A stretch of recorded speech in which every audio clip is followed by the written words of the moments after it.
Hello, and welcome back to another edition of the Pinnacle Fraudcast. I'm Mike Baker, Learning and Development Manager for Pinnacle Financial Partners, and today we're going to be talking about password security. And joining us again is Keith Thomas, Chief Information Security Officer for Pinnacle. Keith, thanks for joining us. Thanks, Mike. All right, so when it comes to password security, I recently read online that the average person has 240 online accounts and reuses their password 14 times. So if you think about having 240 online accounts, to have unique and complex passwords for each of those and remember them, that's incredibly challenging to do. So what are some of the things that people can do to protect all of their online accounts? Yeah, so that's a really great statistic because 240 accounts is probably pretty average. If you think about every fast food restaurant, every pizza place, every email account, every streaming service you sign up for as an account.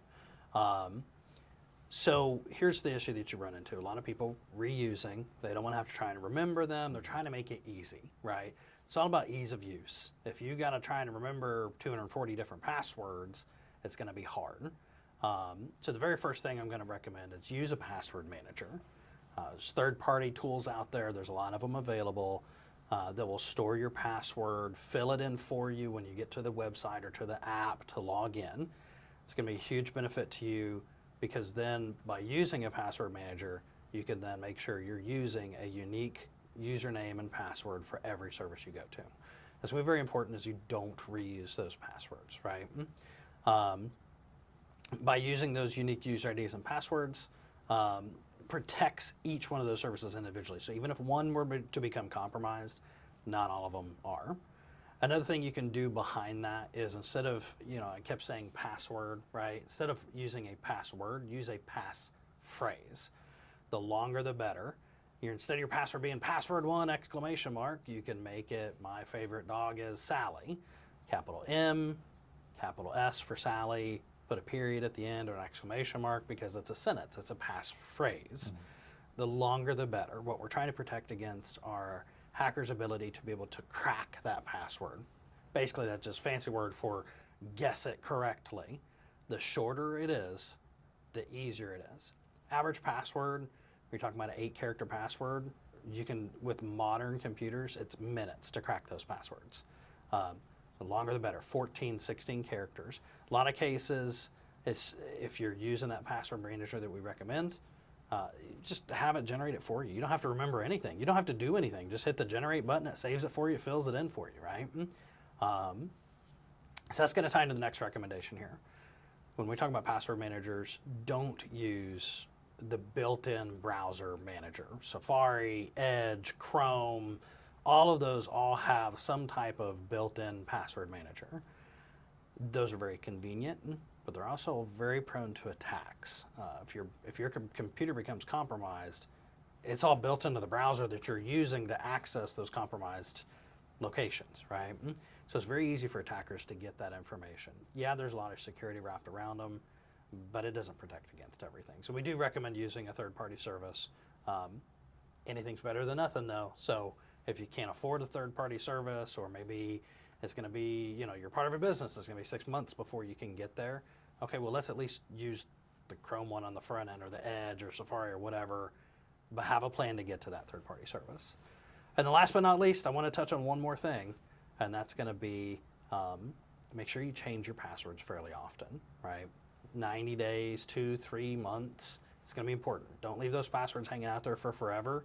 They will get compromised eventually. It might take 10 years to get there, but it's going to get compromised eventually.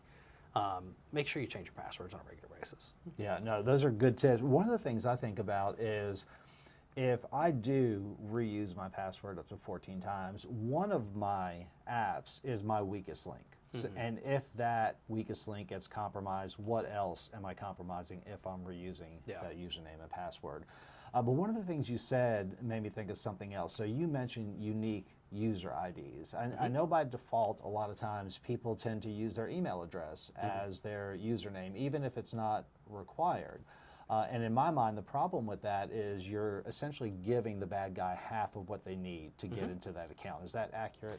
It is, it really is. So not only, I mentioned user IDs because when I go to my pizza place, I log in with my email. I go to my email account, I log in with my email. I go to my bank and I log in with my email as the user ID. It's all the same. It's half of the equation, right? And if I get your email address once and that's what you're using for everything, I now have half of what I need for 240 accounts. Yeah.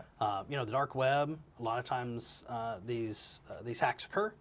Passwords go on the dark web and hackers can buy them. And so they'll sit there and start stuffing every password they know that's been compromised of yours. And they'll start pushing them into those sites with that email address for you just to see if they can log in as you. And that's how those hacks quickly and easily occur. So yeah, definitely unique username if at all possible. Sometimes you don't have that option, right? Anywhere you can, it's definitely beneficial to, and even if you can't, sometimes especially if it's a questionable service, right?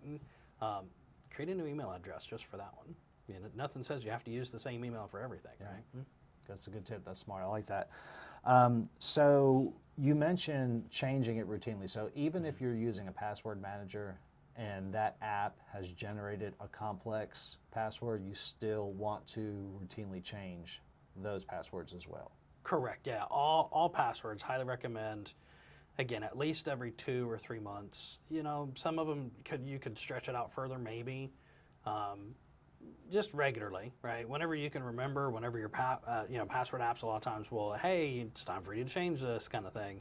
I do recommend always, at least every quarter to 6 months, every password you have, go ahead and change it out. And again, if it's a complex password and it's auto-generating it for you, it takes a few button clicks and you don't have to do much. Yeah. Okay. Every 3 to 6 months. Well, I better get busy then. Well, Keith, thank you for joining us. As always, lots of great information. So we really do appreciate you being here. And you can find out more information by visiting pnfp.com/alerts. Thank you.